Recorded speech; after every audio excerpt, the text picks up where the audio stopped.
Hi everyone, welcome to an academy. This is Aarti Mishra, one of the top and verified educator. आज के इस video में हम are Sharma का next chapter number 8 है जिसे शुरू करने जा रहे हैं। ये चैप्टर है द लेटर वैदिक फेज, यानी कि जब आयरन की डिस्कवरी हो गई तो जो ट्रांजिशन हुआ स्टेट में और जो सोशल फॉर्मेशन हुए उसके बारे में ये चैप्टर डिस्कस करता है। तो आइए देखते हैं इस चैप्टर का कंटेंट क्या है। आज हम जानेंगे कि जो एक्सपेंशन हुआ लेटर वैदिक पीरियड का लगभग 1000 से 500 बीसी के बीच में, वो एक्सपेंशन था क्या। ये जो अलग अलग वेद लिखे जा रहे थे, इन सभी वेदों का क्या मतलब था।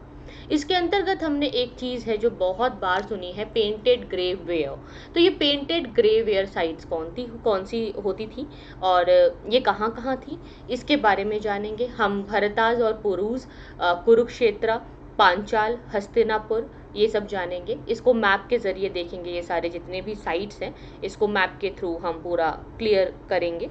इसके बाद हम जो है जानेंगे कि जो आयरन फेज कल्चर आया, जो कि लेटर वैदिक इकोनॉमी के अंदर बहुत इंपॉर्टेंट है, वो उसको थोड़ा समझना है कि ये इकोनॉमी का ये कल्चर आया कैसे। एग्रीकल्चर का जो है पूरा ट्रांजिशन हो चुका है, जो क्रॉप्स उगाए जा रहे हैं उसका पूरा ट्रांजिशन हो चुका है।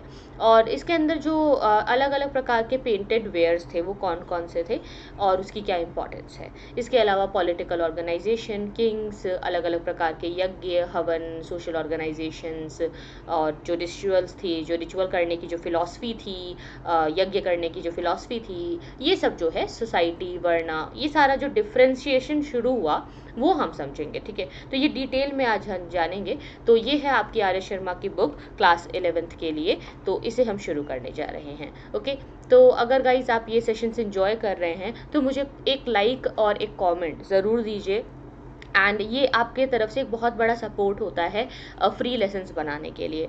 We just expect a like and a comment from you guys कि आप लोग कैसे एंजॉय कर रहे हो सेशन के, आपके क्या सजेशंस हैं, आपके क्या जो है क्या चीज़ें आपको अच्छी लग रही है क्लास में, what do you want me to continue, what do you want me to stop. So let me know जो भी आपके व्यूज़ हैं। ठीक है, और आप सभी को बताना चाहूँगी गाइस कि आप टॉप 10 का रेफरल कोड यूज़ कर सकते हैं अनअकैडमी प्लस का सब्सक्रिप्शन लेने के लिए। और ये कोड बाकी सभी से अलग क्यों है, बिकॉज इस कोड में आपको यूज़ करने से मिलते हैं लगभग 5000 पेजेस के कंप्लीट हैंड रिटन नोट्स, जो कि जीएस पेपर्स के सारे सब्जेक्ट्स को कवर करता है। पर्सनलाइज्ड मेंटरशिप आपको मेरे द्वारा कॉल एंड व्हाट्सएप में मिलती रहेगी, और साथ ही आपको यूपीएससी की जितनी भी स्टैंडर्ड बुक्स है उसका सारा पीडीएफ कंपाइलेशन मिलेगा। जितनी भी बुक्स हैं सारी यूपीएससी की बुक्स मिल रही हैं आपको। तो आप इस नंबर पे कॉल कर सकते हैं हमारी टीम को, हम आपको हेल्प करने के लिए जो है, गाइड करने के लिए हैं कि आपको अनअकैडमी प्लस का सब्सक्रिप्शन कैसे लेना है। इसकी बारे में कोई भी जानकारी आप चाहते हैं तो आप इस नंबर पे कॉल करके अनअकैडमी सब्सक्रिप्शन की जानकारी ले सकते हैं। और आप मेरे अलावा बाकी सारे टॉप एजुकेटर्स की क्लासेस देख पाएंगे। टॉप 10 का रेफरल कोड याद रखिए, because this is very very important.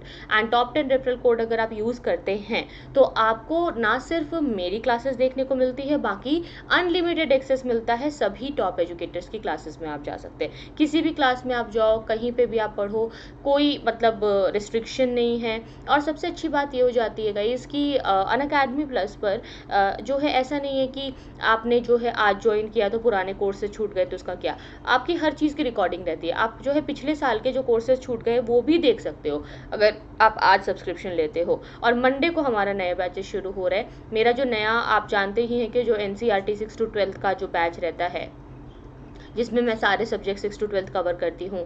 Then मेरा स्पेक्ट्रम का बैच है जिसमें पूरी स्पेक्ट्रम की बुक को लाइन टू लाइन कवर किया गया है। फिर मेरा जो है तमिलनाडु हिस्ट्री का बैच है और नितिन सिंघानिया का कोर्स है। तो ये सारे कोर्सेज मैं खुद आपको पढ़ाती हूँ, और मेरे अलावा बाकी टॉप टीचर्स तो हैं ही। So this would be a great package. Please do take Unacademy plus subscription. अगर आप ज़्यादा अफोर्ड नहीं कर सकते हैं तो आप कुछ महीनों का ले सकते हैं, जैसे कि आप 6 महीने का सब्सक्रिप्शन ले सकते हैं, आप 1 साल का सब्सक्रिप्शन ले सकते हैं। अगर 2 साल का नहीं अफोर्ड कर सकते तो कोई बात नहीं, आप छोटा सा लेके देखिए। So you should take the Unacademy plus subscription. और कोई क्वेरीज हैं तो कमेंट्स में ज़रूर बताइएगा। आइए शुरू करते हैं हमारा आज का लेसन, जिसमें हम बात करने वाले हैं लेटर वैदिक पीरियड में किस तरीके से एक्सपेंशन हुआ। अच्छा, इस बीच में क्या है, बहुत सारी ना संहिताएं लिखी गई। संहिताएं क्या होती है, संहिता या संहिता कुछ भी है, ये एक प्रकार की ऐसी रचना है जिसमें आपको कई सारे वैदिक जो भजन है, वैदिक जो मंत्र हैं वो मिलते हैं। इसको कहते हैं संहिता। संहिता है क्या? ये एक कलेक्शन है, ये एक कलेक्शन है जो कि वैदिक हिम्स और मंत्र का कलेक्शन होता है। तो ये जो लेटर वैदिक पीरियड है ये लगभग आपका 1000 से 500 बीसी के बीच में रहा। ठीक है, तो 1000 बीसी और 500 बीसी में आप ये ध्यान रखिए कि जितना पुराने नंबर के आगे बीसी लगा होता है वो उतना ही ओल्ड होता है, जितना बड़ा नंबर है। तो 1000 बीसी पुराना है, ठीक है, 500 बीसी बाद में आएगा। पहले 1000 बीसी आया, फिर 500 बीसी आया। तो इसमें कंफ्यूज नहीं होना, ये उल्टा नहीं लिखा हुआ है, बीसी में ऐसे ही लिखते हैं। बीसी जो है नेगेटिव उसमें चलता है, ठीक है। और अगर आपको नहीं पता है एडी बीसी का डिफरेंस, तो उसके लिए वीडियो ऑलरेडी बना दिया है यूट्यूब पे मैंने। आप मेरे नाम के साथ सर्च करेंगे एडी बीसी डिफरेंस, सिरका डिफरेंस, सेंचुरी वगैरह, तो आपको मिल जाएगा वीडियो। ओके, तो चलिए अब शुरू करते हैं। तो संहिता की हमने बात की। अब जो है आप जानते हैं कि लेटर वैदिक एरा में सबसे बड़ी जो चीज़ है वो ये है कि अलग अलग नए वेदों की रचना हुई। क्योंकि जो पहला अर्ली वैदिक एरा अब तक हम लोग पढ़ रहे थे उसमें सिर्फ ऋग्वेद था, लेकिन अब 3 और नए वेद आ चुके हैं। ठीक है, तो सामवेद जो है, सामवेद संहिता जो है ये एक मॉडिफाइड कलेक्शन है। किस चीज़ का मॉडिफाइड कलेक्शन है ये? जो पहले से जो प्रेयर्स ऑलरेडी ऋग्वेद में लिखे जा चुके थे ना, अब उसमें वो ट्यून ऐड कर रहा है। तो कहीं ना कहीं कहा जाता है कि जो हमारा म्यूजिक है उस म्यूजिक का जो ओरिजिन है वो यहीं से आ रहा है। जो हम जो म्यूजिक सुनते हैं, जो संगीत है, उसकी स्टार्टिंग यहीं से हो रही है। तो सामवेद जो है इसके अंतर्गत जो है बातें जो की गई हैं वो है कि किस ट्यून में आपको बोलना है, क्या रिदम आपको फॉलो करना है प्रेयर्स के लिए। फिर जो यजुर्वेद है, यजुर्वेद संहिता अलग कैसे थी कि ये जो यजुर्वेद संहिता और अथर्ववेद संहिता थी इसे पोस्ट ऋग्वैदिक टाइम में लिखा गया, मतलब लेटर वैदिक एरा में लिखा गया है। और इसमें है क्या, जो यजुर्वेद है उसके अंदर ये बताया जा रहा है कि आपको जो रिचुअल्स करने हैं उसके साथ कौन से मंत्र का उच्चारण आपको करना है, कैसे आपको उसको रिसाइट करना है। क्योंकि मंत्रों का उच्चारण बहुत ज़्यादा महत्वपूर्ण माना जाता है। आप देखते होंगे कि जैसे कोई पूजा पाठ होती है तो उसमें पंडित जो है जैसे ही पूजा पाठ में कोई भी स्टेप फॉलो होता है तो हर एक स्टेप के साथ एक डिफरेंट मंत्र बोलते हैं। तो इसके अंदर यजुर्वेद में वो सारे हिम्स, वो सारे मंत्रों का उच्चारण बताया गया है कि कौन से रिचुअल के समय में कैसे आपको उच्चारण करना है। फिर आता है आपका अथर्ववेद। अथर्ववेद में क्या है, इसके अंतर्गत जो चार्म्स एंड स्पेल्स होते हैं, जैसे कि थोड़ा काला जादू करना और कैसे कैसे आप एविल्स को और डिजीजेस को हटा सकते हैं। तो अथर्ववेद में वो सब चार्म्स एंड स्पेल्स लिखे गए हैं, जिसके अंतर्गत बताया जाता है कि आप ऐसा कर लोगे तो ऐसा हो जाएगा। ये जो है आप कह सकते थोड़ा सुपरस्टिशियस भी है, लेकिन जो लोगों को इसमें विश्वास होता था वो इस चीज़ को बहुत समझते थे। और आप आजकल भी देखेंगे न्यूज़पेपर्स में ऐसे जो है आते रहते हैं ना, बंगाली बाबा और काला जादू करें, और किसी का जादू किसी ने करवा दिया तो उसको कटवाएं कैसे, इस टाइप के बहुत सारे एडवर्टाइजमेंट्स हैं। I always see and I always find them funny. But कुछ भी जो है चीज़ों के बारे में कहा नहीं जा सकता। लोगों का इसमें आज भी बहुत विश्वास है। अगर आप कोई भी हिंदी न्यूज़पेपर उठा करके देखो तो आज भी लोग इन सब चीज़ों के ऊपर इतना जो है उनको विश्वास होता है कि ये सब चीज़ें चलती होंगी। और आपको ऐसा एक आध एडवर्टाइजमेंट नहीं मिलेगा, आपको ऐसे 100 से ज़्यादा एडवर्टाइजमेंट मिल जाएंगे। तो इतने लोगों की दुकानें अगर चल रही है तो लोगों को कहीं ना कहीं विश्वास होगा, कुछ तो बात है।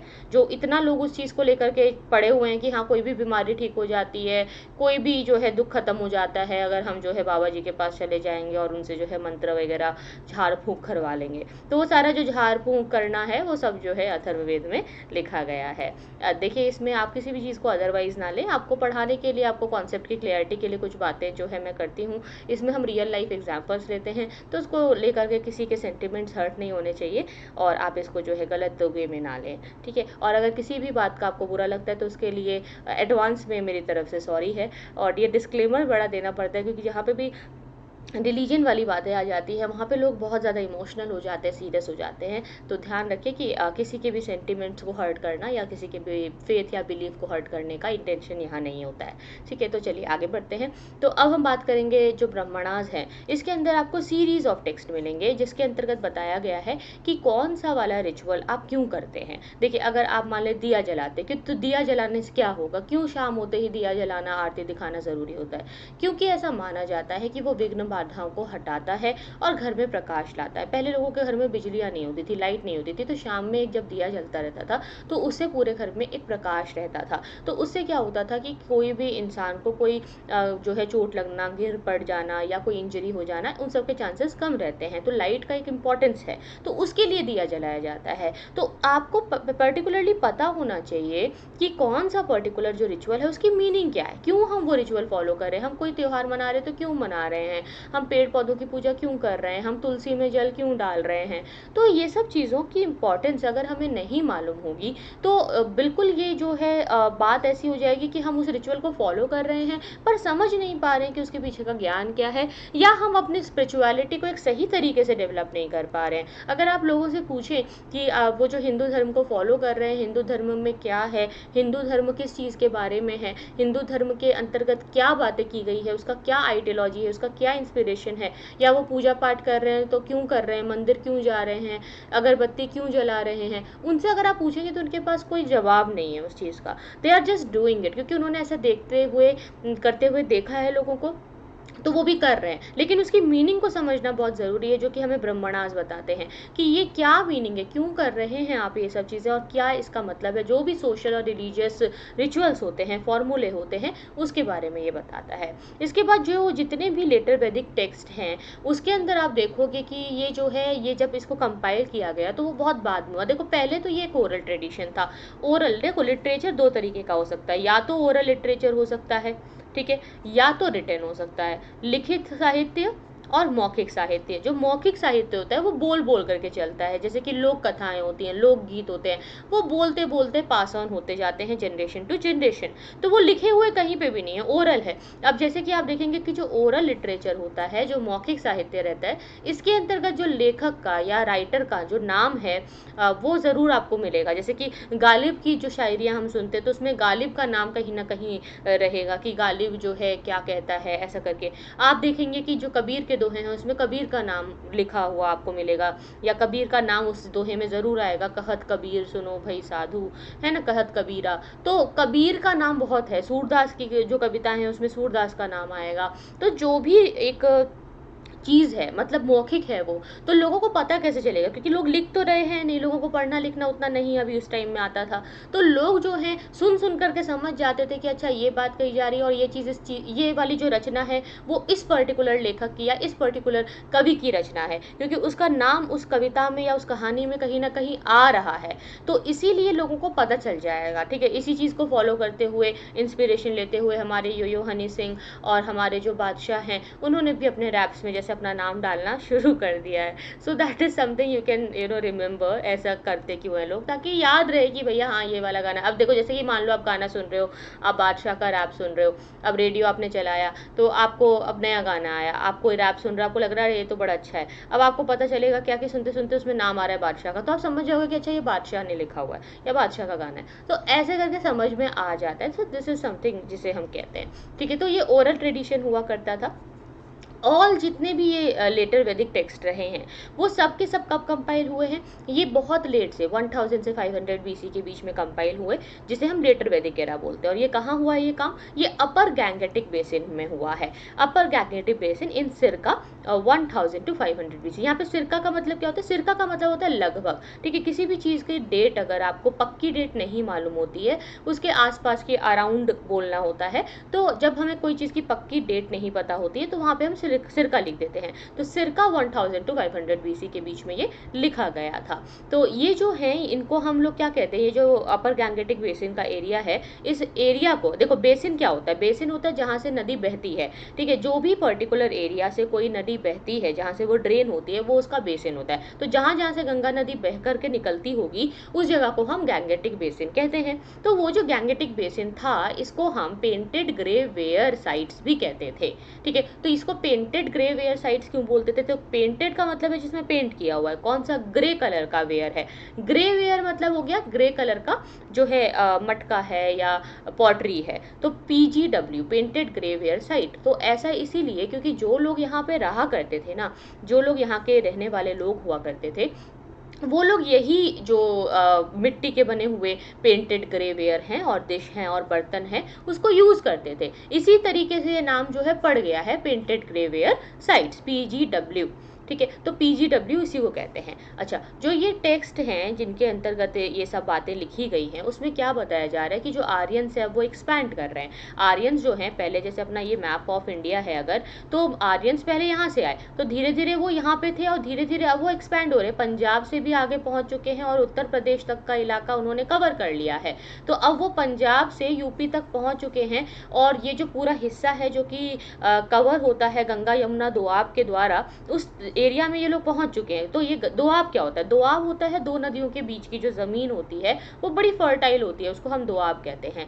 तो दोआब जो है ये गंगा यमुना दोआब मतलब गंगा और यमुना इन दोनों नदी के बीच का जो हिस्सा है, जो लैंड मास है, उसको इन्होंने कवर कर लिया है। आर्यंस वहाँ तक पहुँच चुके हैं। तो इसके अंतर्गत हमने जो है लास्ट क्लास में भी हमने डिस्कशन किया था जो ट्राइबल ग्रुप्स थे उनके नाम हम लोगों ने जाने थे। तो बहुत सारे ट्राइबल ग्रुप क्या हो रहे हैं, जैसे कि एक ट्राइबल ग्रुप है वो ज़्यादा ब्रेव है, वो बहुत बढ़िया है, तो वो दूसरे को जीत लेगा, तो दूसरे के ऊपर जीत हासिल कर लेगा, उसको भी एक्सपेंशन करके अपने एरिया में मिला लेगा। तो ऐसा बहुत सारे ट्राइबल ग्रुप्स जो है वो गठबंधन कर रहे थे अपना। तो ऐसे ही भरताज और पुरूज थे, इन्होंने भी अपना गठबंधन कर लिया था। तो जो भरताज और पुरूज हैं अब वो कंबाइन हो चुके हैं। ठीक है, तो अब जब ये कंबाइन हो गए तो इन्हें क्या कहा गया? इन्हें कहा गया कुरु। ठीक है, कुरु, कुरु पीपल। तो भरताज प्लस पुरूज इज इक्वल टू कुरु। ठीक है, तो ये कुरु बन गए और जहां पे ये रहते थे उस क्षेत्र को क्या बोलते थे? कुरुक्षेत्र। ठीक है, इससे ये नाम पड़ा कुरुक्षेत्र, यानी कि लैंड ऑफ कुरुज। समझ? अब इसको वो सब संधि विच्छेद वगैरह तो पढ़ते ही होगे ना आप लोग स्कूल टाइम में, जैसे हिंदी में होता था तो कोई भी शब्द को कैसे हम संधि विच्छेद करके उसका अर्थ निकाल लेते थे। तो कुरुक्षेत्र मतलब कुरु का क्षेत्र है, तो कुरु लोगों का जो लैंड है उसको कुरुक्षेत्र कहा जा रहा है। ओके, तो पांचाल्स इसके बाद आए। तो पांचाल्स जो है ये कौन थे? ये पांचाल्स जो हैं इन्होंने जो मिडल पोर्शन था ना दोआब का जो बीचों बीच का इलाका था उसको इन लोगों ने ऑक्यूपाई किया और इन लोगों ने अपना कैपिटल बनाया हस्तिनापुर में। ठीक है, और हस्तिनापुर के सिंहासन के लिए जो पूरी कथा लिखी गई है उसका नाम क्या है बताइएगा कमेंट सेक्शन में अगर आपको मालूम है। हस्तिनापुर से रिलेटेड एक बहुत इंपॉर्टेंट एपिक है, उसका नाम क्या है? Tell me in the comment section if you know. ठीक है, अच्छा, अब जो वैदिक लोग हुआ करते थे ये आयरन वेपन्स को बड़ा यूज़ करते थे और हॉर्स के बारे में इनको जानकारी हो चुकी है क्योंकि देखो लोहे की डिस्कवरी हो गई तो लोहे का ही वेपन यूज़ करेंगे और घोड़े का इनको बड़ा यूज़ था। तो घुड़सवार सैनिकों का इनका जत्था जो है निकलता था और घोड़े इनके जो रथ होते थे ना तो रथों को घोड़े ही चलाते थे। तो बहुत अच्छा ये लोग कर रहे थे। तो इसीलिए ये जो इनका सेकेंड फेज ऑफ एक्सपेंशन रहा है, जो ये इतना तेज़ी से फैल रहे हैं और इतना आगे बढ़ते जा रहे हैं, उसके पीछे रीज़न यही है। ठीक है, तो अभी एक बार यहाँ पे देख लीजिए कौन कौन से एरिया में ये लोग फैले थे। अच्छा, हस्तिनापुर में ज़रा दिखा दूँ आपको, ये देखिए हस्तिनापुर मैप में देख रहे हैं आप, ये है हस्तिनापुर। ठीक है, तो ये है। इसके बाद जो ब्लैक एंड रेड वेयर है उसके बारे में भी जानेंगे हम, पेंटेड ग्रे वेयर का पार्ट जो है वो भी देखेंगे। तो ये ब्लैक एंड रेड वेयर का इलाका यहाँ तक पूरा फैला हुआ था। तो ये जो पूरा आप हिस्सा देख रहे हो ना, ये पूरे हिस्से में ये बहुत तेज़ी से फैला हुआ है। इसी के डेवलपमेंट की हम बेसिकली अभी बात करें। This is the part which we are talking about. So अभी इसको देख लेते हैं। तो ये जो PGW है, तो यहाँ पे जो पेंटेड ग्रेवेयर का कल्चर था, इसमें जो है इसे हम कहते हैं आयरन फेज कल्चर या लेटर वैदिक इकोनॉमी का पार्ट। तो ये जो है आयरन का फेज आ गया है, ये नया फेज है। ये क्यों नया है? क्योंकि एक ऐसा मेटल है जिसकी डिस्कवरी हुई है जिसके बारे में पहले किसी को पता नहीं था। अब उसका जो प्रयोग है वो प्रयोग जो है इकोनॉमी को इंक्रीज कर देगा। इसके बारे में शॉर्ट में मैंने पिछले वीडियो में डिस्कस भी किया था आपसे और प्लेलिस्ट में सारे वीडियो रहते हैं गाइस, आप सीक्वेंस में प्लेलिस्ट को देखिए। अगर आप सीक्वेंस में नहीं देखेंगे तो आपको कहानी जो है वो समझ नहीं आएगी। ये एक बहुत इंटरेस्टिंग स्टोरी है जिसे हम समझ रहे हैं और इसके बाद मैं आपको पूरी गारंटी से कह सकती हूँ कि एंशिएंट हिस्ट्री का कोई पार्ट नहीं है जो कि आपको डिफिकल्टी दे देगा या कंफ्यूज कर देगा। आप हर एक चीज़ को लेकर के इतने कमांडेड हो जाओगे कि आपको लगेगा कि हाँ गई मेरे इस सब्जेक्ट पे ऐसी कमांड है कि मैं इसके कोई भी आंसर लिख सकता हूँ या कोई भी MCQ सॉल्व कर सकता हूँ। ये आपको कमांड फील होगी अगर आप इस पूरी प्लेलिस्ट को सीक्वेंस में देखेंगे, अदरवाइज फिर प्रॉब्लम रहेगी। तो सीक्वेंस में देखिए, लास्ट जो लेसन था उसमें मैंने क्या डिस्कस किया था कि जो ये लेटर वैदिक इकोनॉमी है इसका पूरा चक्कर पलट गया है। इतने ज़्यादा कास्ट और प्रोफेशंस डेवलप हो चुके थे कि अब हर एक तरीके का काम हो रहा है, सरप्लस एग्रीकल्चर हो रहा है, सरप्लस इकोनॉमी हो गई है। तो हुआ ये कि अराउंड 1000 BC में जो आयरन का यूज़ अपीयर होता है वो होता है ईस्टर्न पंजाब में, आपके वेस्टर्न उत्तर प्रदेश में, मध्य प्रदेश और राजस्थान में। अब जब ये आयरन आया तो आयरन के वेपन्स बनने लगे। आयरन के जो वेपन्स है, आयरन के जो हथियार हैं वो इतने बढ़िया और इतने मजबूत हैं कि वो बाकी सारे आगे आने वाले लोग जो बचे खुचे थे सबको हरा देगा, और पूरा जो दोआब तक का पूरा इलाका है उसको ये जीत लेगा। ये मेटल अपने आप में, इस मेटल को बोलते हैं श्याम या कृष्णायस, ठीक है। तो ये आयरन है। तो बाद में लेटर वैदिक टेक्स्ट में इसको श्यामा या कृष्णायास के नाम से जाना गया है। किस चीज़ को जाना गया है इस नाम से? आयरन को इस नाम से जाना गया है। इस आयरन, इस मेटल को इसी नाम से जाना गया है। तो इसमें क्या है, लोग बड़ी तेज़ी से डेवलप हुए हैं और लोगों के अंदर जो है जीवनी का बहुत सारे अलग अलग सोर्सेज आ जाएंगे। तो बेसिकली हुआ क्या कि पहले लोगों के लिए कैटल इंपॉर्टेंट थी, ये लोग थे चरवाहे, ये लोग थे पेस्टोरल, अपने जानवरों को उठाया और एक जगह से दूसरी जगह घूमते रहे, यहाँ से वहाँ, यहाँ से वहाँ, यही इनका काम होता था। Basically this was the thing they were doing. लेकिन अब क्या है, इनका जो तरीका है जीने का वो बिल्कुल बदल गया है। इनका जो चीफ मीन्स है लाइवलीहुड का, that is now completely different. अब ये जो लेटर वैदिक पीपल हैं ये लोग खेती बाड़ी करने लगे हैं क्योंकि लैंड की इंपॉर्टेंस बढ़ गई है। पहले तो ज़मीन में जो है कुदाल चलाना और बड़े बड़े जंगलों को काट करके खेती करना एक बहुत बड़ा हेडेक था। अब तो वो हेडेक रहा नहीं क्योंकि अब तो लोहा आ गया, तो काहे का हेडेक है भैया, जंगलों को साफ करो, खेती करो, उगाओ, खाओ पियो, मस्त रहो। तो बहुत ही टेंशन फ्री इन्वायरमेंट हो गया है। तो एग्रीकल्चर ये लोग करेंगे और खेती करना ये लोग बहुत पसंद करने लगेंगे। इसमें एक जो है पर्टिकुलर एक रचना है जिसे हम कहते हैं शतपथ ब्राह्मण।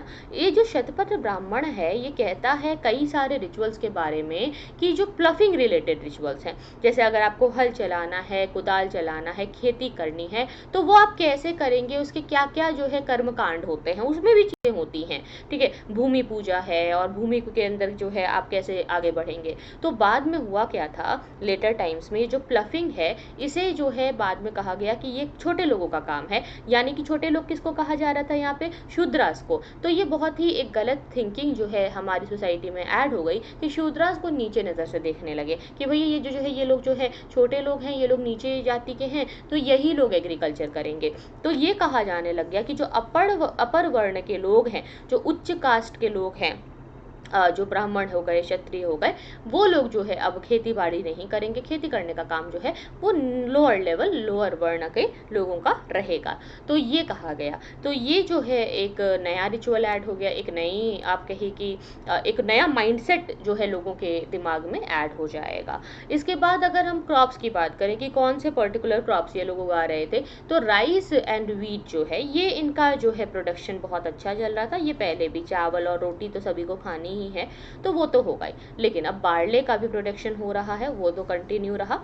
और इस टाइम में जो राइस है उसको व्रीहि कहा जाता था, ठीक है। तो जो भी वैदिक टेक्स्ट है उसमें जो राइस है उसको व्रीहि कहा जाता था, ठीक है। और जो पहला मेटल है to be used by the Vedic people, जो पहला मेटल था जिसको कि वैदिक लोगों ने यूज़ किया वो कौन सा था, वो था कॉपर।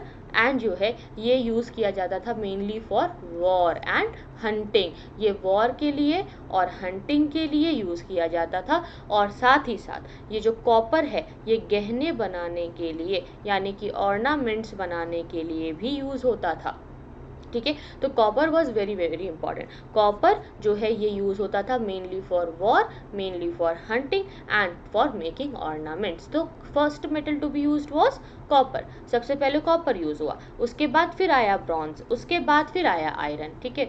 तो इसमें इस तरीके से हुआ। तो टाइप्स ऑफ पॉटरी की अगर हम बात करें तो इसमें ये लोग ब्लैक एंड रेड वेयर जो होता है वो ये मटके बनाते थे, और ब्लैक्स जो स्लिप्ड वेयर होते हैं ना, काले काले वेयर होते हैं जो, वो बनाते थे और बड़े पॉलिश्ड होते थे। थे। मतलब ये खास बात है इनके वेयर्स की, बिल्कुल पॉलिश्ड बना रहे। Painted grey ware and red ware तो बहुत ही ज़्यादा पॉपुलर था और इनकी लाइफ बहुत सेटल हो जाएगी। क्योंकि देखो अभी ये लोग पैस्टोरल क्या होते थे, एक जगह से दूसरी जगह चरवाहे घूमते रहते थे, पर अब क्या घूमना है, अब तो खेती करने के लिए इतनी बड़ी ज़मीन है, छोड़ के चले जाओगे तो कोई और कब्जा कर लेगा, अब तो तुम घूम नहीं सकते हो। तो अब सेटल लाइफ की तरफ रहना पड़ेगा और अब ये जो है एग्रीकल्चर में इंगेज हो जाएंगे कि हाँ भाई एग्रीकल्चर ही करना है, यही हमारा प्राइमरी सोर्स ऑफ लाइवलीहुड है। और लोगों की स्टैंडर्ड ऑफ लिविंग बदल जाएगी, स्टैंडर्ड ऑफ लिविंग लोगों की अच्छी हो जाएगी। कई सारे प्रकार के क्राफ्ट्स लोगों को सीख जाएंगे ये लोग, कई सारी तरीके की चीज़ें ऐड हो जाएंगी और परमानेंटली ये लोग अब सेटल हो जाएंगे इन दी अपर गैंगेटिक प्लेन्स। जो अपर गैंगेटिक प्लेन्स है वहाँ पे ये लोग परमानेंटली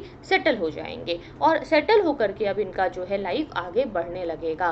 तो ये बहुत अच्छी चीज़ है जो हुई। पॉलिटिकल ऑर्गेनाइजेशंस की अगर हम बात करें तो अब जो लेटर वैदिक टाइम है, जो ऋग्वैदिक पॉपुलर असेंबलीज हैं, वो उन्होंने अपनी इंपॉर्टेंस को लूज कर लिया। अब राजा की पावर इतनी बड़ी हो गई है कि उसे किसी ऐसी सभा या समिति की जरूरत नहीं है। सभा और समितियों का अब उतना रोल नहीं रहेगा। तो आप देखेंगे कि पहले जो सभा और समिति हुआ करते थे, जो एडवाइजर्स हुआ करते थे, विधाता हुआ करते थे, अब उनका कोई रोल नहीं है। ये सब हम लोग पढ़ चुके हैं, ठीक है, सभा समिति क्या होता है ये सब हम लोग लास्ट क्लास में देख चुके हैं। तो अब आप देखेंगे कि सभा समिति हैं लेकिन उनका वो जो डोमिनेशन था वो नहीं है। अब यहाँ पे किसका डोमिनेशन है? जो बड़े बड़े ऊंचे चीफ्स होंगे, उच्च वर्ग के लोग होंगे, रिच नोबल्स होंगे, उनका है। रिच नोबल्स मतलब उच्च वर्ग के जो लोग होते हैं जिनका बड़ा दबदबा होता है, तो उन सामंतों का, उन चीफ्स का ज़्यादा दबदबा रहेगा। सभा समितियों की पोजीशन अब उतनी स्ट्रांग नहीं है और महिलाओं की पोजीशन ड्रास्टिकली डिक्लाइन हो चुकी है क्योंकि अब उनको सभा समिति में बैठने का मौका नहीं रहता था, क्योंकि यहाँ पे अब डोमिनेटेड चीफ्स और रिच नोबल्स लोग रहा करते थे। तो यहाँ पे महिलाओं की स्थिति बिल्कुल बदल गई थी और जो राजा लोग थे इन्होंने जो है एक बहुत बड़ा जो किंगडम है वो formation of a big kingdom इन्होंने किया और जो चीफ थे या जो किंग थे वो बहुत पावरफुल हो गए थे। जो टर्म है राष्ट्र, ये जो राष्ट्र है ये इंडिकेट करता है टेरिटरी को और पहली बार ये जो है ये इसी टाइम, इसी पीरियड में अपीयर हुआ। ये जो शब्द है ना राष्ट्र, ये हम भाई एक राष्ट्र है, भारत एक राष्ट्र है, नेशनलिज्म, ये सब जो बातें हैं, ये जो टर्म है, ये सबसे पहले यहीं पे लेटर वैदिक एरा में यूज हुआ है। तो लेटर वैदिक एरा में आपको देखने को मिलता है कि इलेक्शन के भी ट्रेसेस हैं, चीफ जो है उनके ट्रेसेस हैं कि भाई इलेक्शन होना चाहिए, राजा होना चाहिए, एक जो है न्याय करने के लिए कोई होना चाहिए। तो आप कहिए कि इन सब चीज़ों की जो शुरुआत है, जो बेसिक आइडेंटिटी है, उसे हम कह सकते हैं वो लेटर वैदिक एरा से ही डेवलप हुई है। तो ये सब खास बातें हैं। अब जो राजा है वो कई सारे तरह के रिचुअल्स करेंगे जिससे कि उनका जो है जो उनका दबदबा है वो बढ़े, उनका इन्फ्लुएंस बढ़े, उनकी प्रेस्टीज बढ़े। तो राजा कई सारे रिचुअल्स करेंगे अपने इन्फ्लुएंस और अपनी प्रेस्टीज को बढ़ाने के लिए, जैसे कि वो राजसूय यज्ञ करेंगे। राजसूय यज्ञ क्या होता है? ये होता है कि अपनी पावर को सुप्रीम बनाने के लिए, कि मैं जो हूँ सुप्रीम पावर हूँ, मैं सबसे बड़ा राजा हूँ, मैं राजाओं का राजा हूँ, मैं राजधिराज हूँ, यानी कि राजसूय यज्ञ करवाना। अश्वमेध यज्ञ क्या होता था? इसमें एक अश्व लेंगे, घोड़ा लेंगे, उसको बोलेंगे कि तुम दौड़ो और जहां जहां तक घोड़ा दौड़ करके जाएगा वो सारा एरिया राजा का हो जाएगा। तो जैसे कि मान लो कि ये घोड़ा जो है ऐसे यहाँ तक पूरा इतना एरिया में दौड़ करके आया तो वो सारा एरिया जो है वो राजा का हो गया। अगर उस घोड़े को बीच में किसी ने रोका तो उसकी लड़ाई होगी, बैटल होगी रूलर की जो है राजा के साथ। तो जो भी राजा अश्वमेध यज्ञ कराते थे इसमें एक अनक्वेश्चन कंट्रोल होता था एक एरिया के ऊपर जहां तक उनका रॉयल हॉर्स जाएगा, और अगर किसी ने उस रॉयल हॉर्स को रोका तो उसे राजा से लड़ना होगा, और अगर राजा उस लड़ाई में जो है जीत गए तो वो एरिया राजा का होगा, अदरवाइज राजा हार जाएंगे। तो ये होता था। और वाजपेयी यज्ञ होता था या जिसे कैरियर ट्रेस कहते थे। तो वाजपेयी यज्ञ में क्या होता था? कैरियर ट्रेस होती थी जिसमें जो रॉयल कैरियट होता था, जिसमें इनका जो राजा का जो रथ होगा, वो जो रथ है वो जीतेगा, उसको जानबूझ करके जिताया जाता था बाकी सबसे। तो बाकी सारे राजाओं के रथ जो हैं उसमें जो रॉयल जो कैरियट है, जो मेन राजा जो वाजपेयी यज्ञ करवाने वाला राजा है, उनका रथ जीत जाएगा और बाकी सारे लोगों का रथ हार जाएगा, ये दिखाया जाता था। तो कैसे अलग अलग यज्ञ होते थे, राजसूय यज्ञ हो गया, अश्वमेध यज्ञ हो गया, वाजपेयी यज्ञ हो गया। उसके बाद एक चीज़ थी संग्रहित्री। ये क्या है? ये एक ऐसा बंदा है जिसका रिस्पॉन्सिबिलिटी होती थी टैक्सेस कलेक्शन करने का, लाइक अ रेवेन्यू ऑफिसर। तो सारा टैक्सेस का कलेक्शन करना, ट्रिब्यूट्स जो भी आ रहे हैं, जो भी मतलब लोगों ने पैसा देना है नहीं देना है, वो सारा ये देखेंगे। लेटर वैदिक टाइम में जो राजा होते थे उनके पास कोई ज़्यादा स्टैंडिंग आर्मी नहीं होती थी, लेकिन धीरे धीरे ये स्टैंडिंग आर्मी ऐड हो जाएगी। आप देखेंगे कि स्टैंडिंग आर्मी अभी शुरुआती दौर में नहीं है, लेकिन धीरे धीरे आगे आने वाले समय में स्टैंडिंग आर्मी आ जाएगी। और फिर आप देखेंगे कि सोशल ऑर्गेनाइजेशन भी बदल जाएगा। अब ये जो सोशल ऑर्गेनाइजेशन बदला, जो सोसाइटी का डिवीज़न हुआ, वो हम समझेंगे अगले वीडियो में, क्योंकि इसके अंतर्गत जो है हम ये जानेंगे कि अलग अलग लोगों को कौन से अलग अलग रूल दिए गए। इसमें ब्रह्मचारी, गृहस्थ, वनप्रस्थ, सन्यासी और अलग अलग रिचुअल और फिलॉसफी, उस फिलॉसफी के पीछे के रीजंस, उसके अंदर यज्ञ, हवन, और उसके अंतर्गत जो उपनिषद लिखे गए, और लेटर वैदिक पीरियड में जो टेरिटोरियल किंगडम आए, उस टेरिटोरियल किंगडम के बारे में और ट्राइबल सोसाइटी के बारे में हम बात करेंगे। ठीक है, ये सारी बातें हम अगले लेसन में करेंगे। और साथ ही हम ये जानेंगे कि लोगों के अंतर्गत ऐसी भावना आ गई थी जिसकी वजह से लोगों ने जो है, आप कहिए कि जो एक नई चीज़ है, जिसे कह सकते हैं एक नया धर्म है, उसकी तरफ लोग अट्रैक्ट हो गए थे, जो था आपका बुद्धिज्म और जैनिज्म। ठीक है, तो ये हम जानेंगे। और बाकी गाइज आपको पता है टॉप 10 का ये रेफरल कोड आपको यूज़ करना है जब भी आप अनअकैडमी प्लस का सब्सक्रिप्शन लेते हैं। So please use this code. Thank you so much for watching. See you then, take care, bye bye.